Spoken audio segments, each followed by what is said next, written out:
Welcome back to our channel. It's been like a month since our last video, but we thought we would make a video today on how we have made our pig pens for rotational grazing. So we're just going to give a step-by-step if you want to get into pigs. And I will say our pigs have only gotten out once, and that was kind of our fault.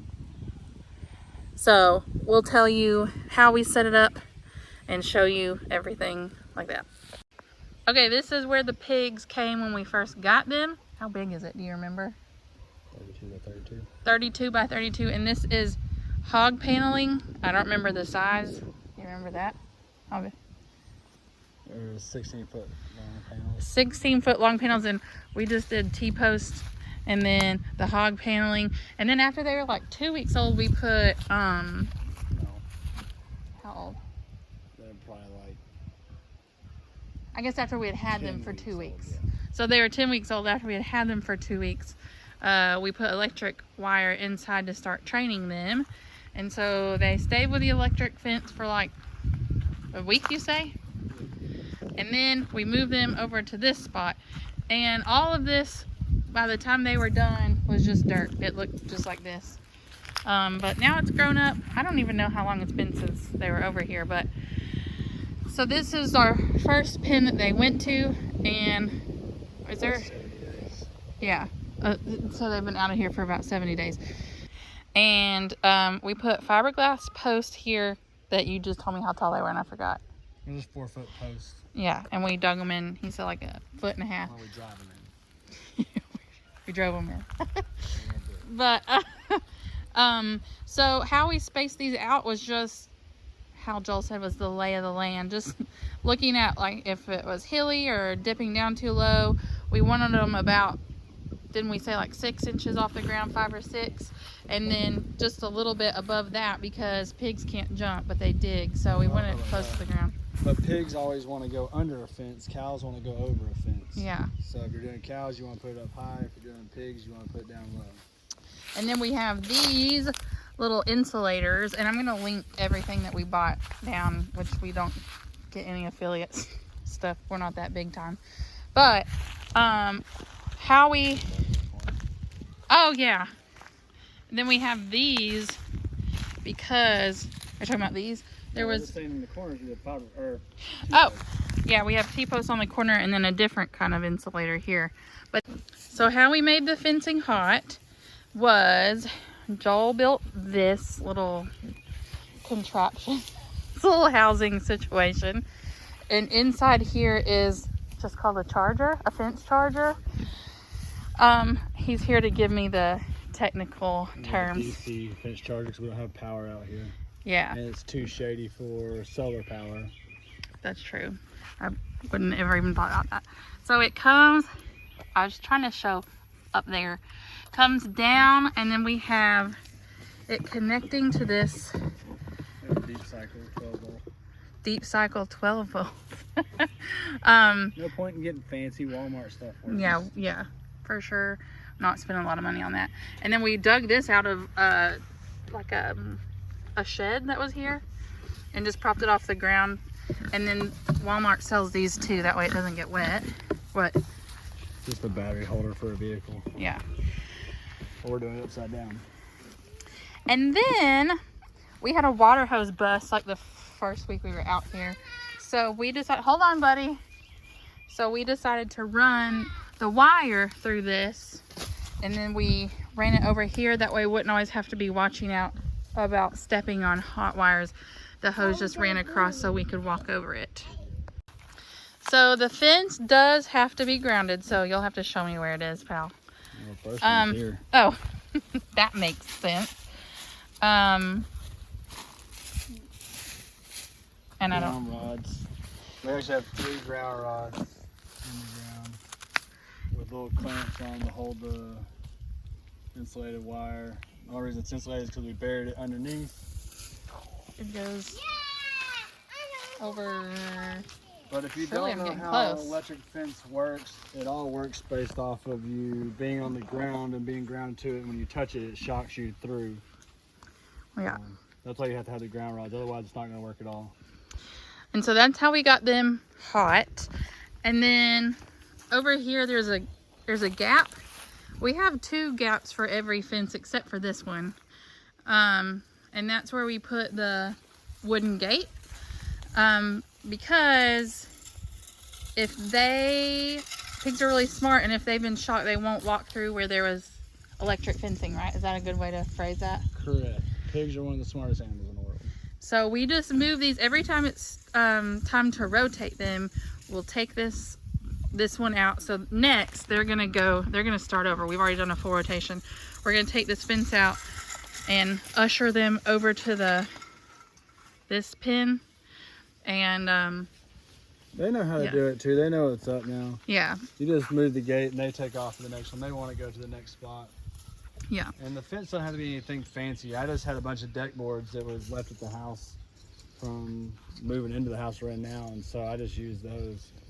And then I just used leftover chain that we had sitting around to hold them to the T-post. I did do bigger T-posts for the gates so that I could drive them into the ground farther. These I didn't drive as far as I did some of the other ones, but that way they couldn't push it over as easy, since how they do rub up against it and scratch. Pigs like to scratch a lot. Yeah, and so with this was another piece of the water hose that broke. But obviously wood is not a conductor. So the electric fence was not going to go through that if you don't know how electricity works. So we have, I don't know what those are called. They're called gate handles. They've got a little spring action to them, but I'm not using them like that. I just have it in there loosely, but I just kind of hook them on there. But they've been falling off. We've been hooking them. And so I kind of ran this one through here a little bit this time. It works. I think I'm going to try to come up with something different. I don't know if anybody out there knows something different. I thought about putting like an alligator clip on it so it holds it, because sometimes we come over here and they've fallen off. And that is the only time that our pigs have escaped. Well, only one of them walked out. I think he just touched it and it wasn't hot, so he walked right through it. Yeah. So we have the fence set up. It goes, how many do we have, pal? We only have 7. So we have the 2 over here, the one they got trained on. But they won't go back in that. Yeah, they'll never go back there. This one. And then from over here, they crossed over and went to here. And then there's one in the back. And then they made like a big circle. So now they're at this one. So they've completed all of the rotation. So they're going to start back over except for the baby one. And all of these are still hot. So we just made like a giant circuit with our electric fence, essentially, right? Yeah, and I pretty much I followed a lot of Joel Salatin stuff, obviously, like a lot of people do. And I just based off of his model of doing 50 pigs in half-acre paddocks or pens, whatever you want to call it.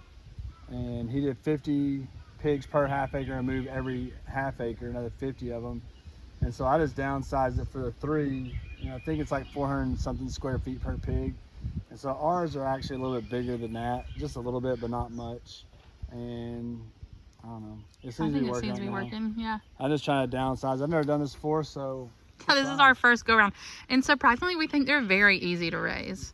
There's nothing to them other than the fencing. Yeah, the hardest part has been setting up the structure for everything.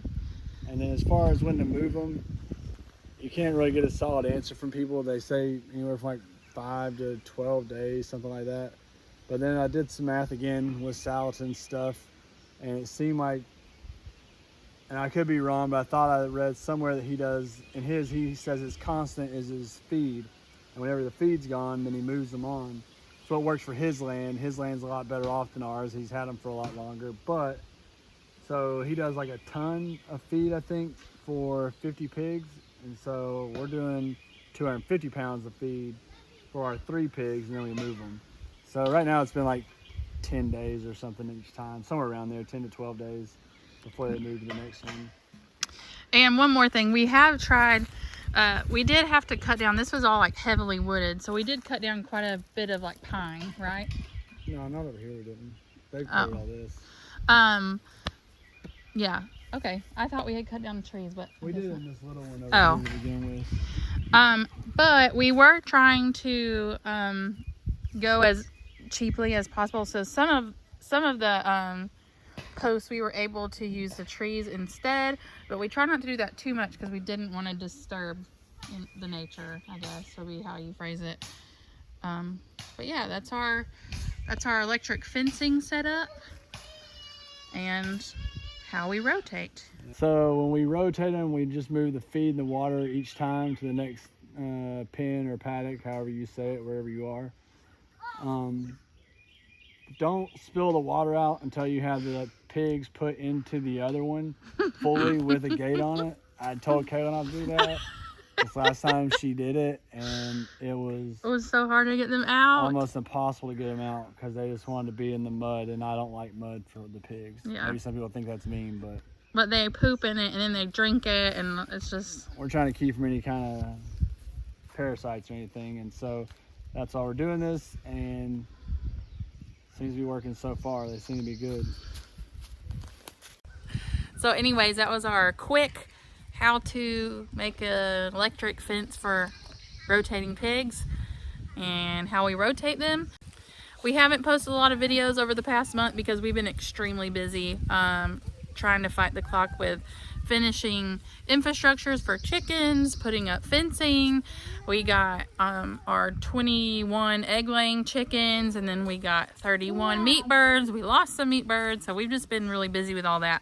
But our next video hopefully will be an updated tour of what we've done on the farm because it looks quite different from the last time we posted a tour. So possibly next week. Stay tuned for that. If you haven't subscribed to our channel, please do that. Follow us on Instagram, follow the blog, and we will see you later.